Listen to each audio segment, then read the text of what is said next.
Ini sound effect yang kalian cari atau yang ini, tapi bingung ngetiknya apa pas search? Tenang, gue kasih tahu caranya. Wait, save dulu video ini dan follow gue ya, boleh dong?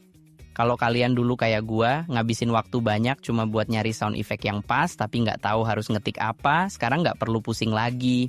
Kalian tinggal ke myinstance.com dan di sana lengkap banget koleksi sound effect-nya. Tinggal klik sound effect yang kalian mau, terus download. Beres deh. Udah pernah coba website ini belum? Kalau belum, buruan cobain.